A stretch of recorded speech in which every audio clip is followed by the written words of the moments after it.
Razer recently announced their new haptic pad for gaming chairs, which aside from maybe the price, you would think it would go for $999. Nope, at just $299. I was quite excited about initially, until I heard Razer try and sell me on it. Don't get me wrong, the announcement trailer had all of the explosions and cool music you could ever want, but they kept talking about how wildly immersive it is to feel Hogwarts Legacy spells in your back, which made me realize I don't think Razer realizes what their own product's for. I have a very brief experience with a haptic pad. Ah! Holy sh**, that scared me. And for the normal games I tried it with, the experience was pretty disappointing. Don't get me wrong, the vibrations on your taint are highly arousing. Beat power 100, oh, I need to turn the beat, oh yes, when you touch the slider, it does things to you. But if anything, that arousal is distracting from the gameplay, so it's like the opposite of immersive. However, I recently started playing a genre of games which I think will benefit a lot from haptics, and it's a genre that Razer barely mentioned during their announcement. So today we're gonna find out for Razer what their product's for.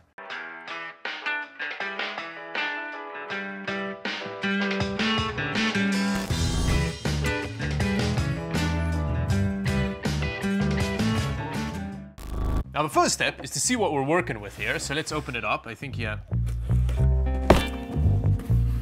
Oh, it's the whole box within a box thing. That is some classic Razer packaging. Right on the front, this is quite funny, they do advertise the quick release cable. Now, apparently, to plug this in, you need a wall wart. And the way, again, that they advertise this is on a gaming chair with wheels, so it's gonna be rolling around and you can trip over it and stuff like that. So that's their solution to it. However, for the use case that I think this is for, that's not much of a problem, quite frankly, because the thing that I'm gonna attach it to is wildly unmovable. It may be the heaviest thing I've ever interacted with. Ooh, and on the back there's a little graphic that shows what the multi-directional haptic motors look like. And you get 6 of them. Oh, and it's pretty cool that you can choose between Bluetooth and a little wireless dongle that I think is included in the box. I'm probably gonna use 2.4 gigahertz to keep the latency down. Now, another interesting spec that I found about this on the website is that it's got a weight limit. So if you weigh over 136 kilograms, you can't use the haptic pad, which is interesting because 136 kilograms isn't an absurd amount. Oh, and another thing that's funny about the marketing on the back is that it says that it's the world's first HD haptic gaming cushion, and I know that for a fact to not be true because I've got another haptic cushion just over there somewhere, although maybe that one isn't HD, whatever that means in the context of haptic pad. We get our accessory box first, which I'm assuming has the wall wart in it. And then here's our wall wart with quite a short looking cable, and then the little region specific plug attachment. And then finally the little 2.4 gigahertz receiver. The rest of it is just filler. That's a little bit disappointing. I wish they did put some coom shields on it, because I think that would be useful for something that vibrates potentially quite hectically. But no, we don't get any plastic sheathing for it. Ooh, it's quite plush. Oh, it's got like a 6-pack. And then these straps, I'm assuming is how it attaches to the chair. But wow, it feels pretty nice. It's got like a memory foam feeling to it, so it might not be wildly uncomfortable. And then on the side, you've got a little physical control panel next to some real gamery green stitching. And then here is the little cable. So with that, let's go strap this to a gaming chair and use it in the way that Razer suggests, and then I'll teach Razer how to use their own product. Although maybe their use case is really good for it. We'll see. Okay, I'd say that's reasonably attached. I mean, the base of this chair is a lot wider than the pad, but you just sit here, right? Let me sit down in it. It makes the chair wildly less comfortable. That is a significant impact to the comfort of the chair. But this chair is like an ergonomic Herman Miller one, which is very much shaped to your body. So I think it may work a bit better with a normal gaming chair, but this is the closest thing to a gaming chair that I have. But it's not too bad. It feels kind of how I imagine those bead seat covers feel that like cabbies use. The moment you plug the little dongle in, you're prompted to download Razer's Synapse and RGB software. The RGB software because some of the haptic functionality is baked into that for some reason. In Synapse, you only have very basic haptic intensity controls. And when you click on Customize Senza HD, Chroma opens with much more granular haptic control. You can choose between audio to haptic modes, which is for games that don't have official developer support, or Senza HD games which do. But when you click on the link to see the list of compatible games, you realize there are only 5 out at the moment. 5! And it's not like any of them look like they'd particularly benefit from haptics. And the coming soon list is about as barren as an Arctic desert. The Freya basically has no software support, but maybe the audio to haptics feature is really good. And considering that I don't own any of the officially supported games, I started out with a game which I didn't think was gonna work very well. And it started off strong. Oh, I can feel the music in my lower back. I don't know if there's like latency or something, but it just feels random. This is exactly how I remember this being with the previous time I tried a haptic pad. The vibrations just feel completely disconnected from the sound. Oh, I clicked on a thing and then lots happened. Okay, so there was a bit now where there was a consistent beat. It was pretty much all you heard was like a kick drum going in time. And that works, right? That you can feel in time, and there's clearly not a delay. But the moment that there's more stuff going on, it just descends into like random vibration. So the walking as well, right? Because there's varying volumes in the footsteps. Some of the footsteps vibrate in the chair, and then some of them you just don't feel. See, because there it's like gunshots happening, it vibrates at a frequency. And then the guy walks on concrete and it vibrates at the same frequency. So there's no distinction between the feeling of walking on concrete and the feeling of gunfire. So then it just feels so random. And as I played more Counter-Strike, I realized that one of the biggest issues was that the audio signal was too complex for the haptics to convincingly recreate. Regardless of what settings I used, when there was gunfire, explosions, footsteps, and a whole bunch of stuff going on, the vibrations would just descend into madness and my butt wouldn't be able to decipher what's going on. It just feels like sitting in a weak massage chair while gaming. The two things don't feel connected. The whole Senza thing makes more sense to me, where you have the game developer make a profile for the game and the pad.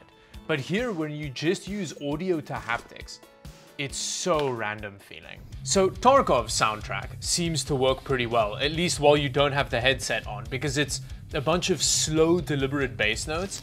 But when you put the headset back on and you can actually hear the audio that it's using to make the vibrations with, suddenly it feels a lot less deliberate, because it feels like there's EDM happening in my back, but this is like slow metal. And as I played more Escape from Tarkov in Arena, it was just clear that this very much wasn't the use case for it. In Arena's Last Man Standing, for example, the game is so intense you barely notice the haptics. Your brain is so busy panicking and drowning in adrenaline that it's like it doesn't have space left to register the haptics. So I decided to buy and download Frostpunk 2 to see how developer-based Senza implementation held up.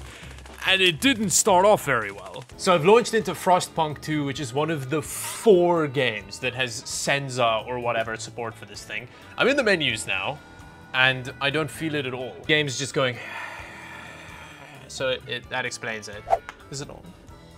I mean, yeah, surely it's on. I was just using it. Again, there's been many occasions for haptics to happen, and it hasn't happened yet. But after a while of playing Frostpunk 2, I didn't feel a single vibration. Although I can't really think of a genre that's less suited to haptics than a dystopian city builder, so I guess it makes sense. So I bought Hogwarts Legacy, where again, initially I thought the Senza profile was broken because I didn't get any haptics out of it. But when I switched over to audio to haptics, the ocean in the opening scene made the pad vibrate like it was about to climax. So I switched back to the Senza mode and just hoped that it would eventually do something. Until finally, I cast a spell, and there it was, a gentle tickle in my lower back. The entire extent of the developer-implemented haptic feedback on this $300 pad in the showcase game is that it tickles your lower back every time you use a spell. Very good. It doesn't feel like a beta product at all. So with it being more disappointing than I could have imagined, I decided to take this pad's life into my own hands. Sim racing is the use case I think this haptic pad makes sense for. In fact, there's already quite a big haptic market for the sim racing community,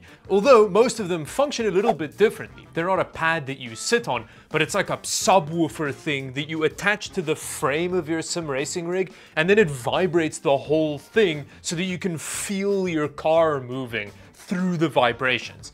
It makes a lot of sense because you're already in a position which correlates to what you're doing in the game. It's not just random feedback through bits of your body that aren't connected with the thing happening in the game, you know? The problem with things like the Butt Blaster or whatever the sim racing haptics is called is that because it's powerful enough to vibrate your massive aluminium framed rig, it translates that vibrations into the floor. And considering that my office is essentially a wooden box, I'm pretty sure that thing would take this whole building down. So that's why something like Razer's haptic pad makes a lot of sense for me, because it touches your body so it doesn't have to vibrate as violently. So I'm very curious to see how the haptics translates in this sim racing setup. So let's set it up and give it a try.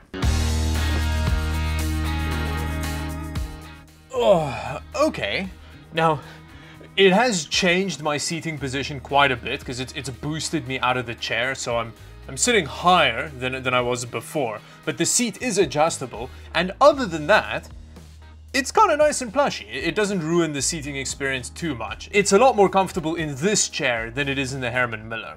Oh, okay, that kind of makes sense, because all I'm feeling is the car idling. Right? There isn't a bunch of music and random crap going on, although, because when the frequency of the engine changes, when you're revving, it goes higher, so then you lose some haptics. Oh, dynamic is doing crazy things to my undercarriage. But again, when the engine is fully revved, there's no vibration at all. The haptic stops, which doesn't make sense. That's when the engine's being the angriest. So I spent some time dialing in the audio to haptics until it felt relatively natural, with pretty good results. I mean, this is a huge improvement on what was happening before. Like, it's still a little bit vague, but it feels like, you know, there's some road underneath you. It makes a lot more sense than any of the other use cases so far. But what I want to do is I want to turn it all up. Like, it's not really giving me useful information about what the car is doing. You know, it's not like with the steering wheel where you can feel the weight transfer and stuff. It's just vibrating in relation to the sound. So it's not like you're feeling the tires slipping and stuff, which is apparently the case with some of the other more dedicated haptic stuff. And when I tried some drifting, the extent to which the feedback was just vague rumbling became clear.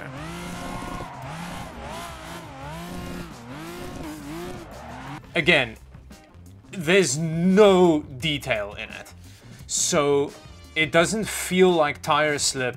It doesn't feel, you can't feel the weight of the car transferring.